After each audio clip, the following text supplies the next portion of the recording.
মামা, আপনার কাছে তো অনেক টাকা। এত টাকা দিয়ে কি করবেন?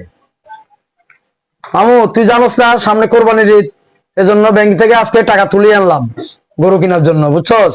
ও, গরু কেনার জন্য? কিরে মামু, তুই এবার কোরবান দিবি না, গরু কিনবি না? না রে মামু, এই বছর মনে হয় দিতে পারবো না। এই বছর একটু টাকার সমস্যা।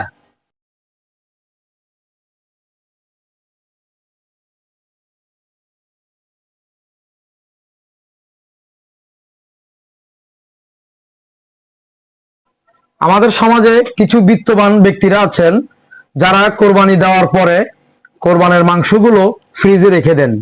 দয়া করে কোরবানের মাংসগুলো ফ্রিজে না রেখে অন্তত যারা গরিব দুঃখী অসহায় মানুষজন আছে তাদের মাঝে বন্টন করার চেষ্টা করবেন।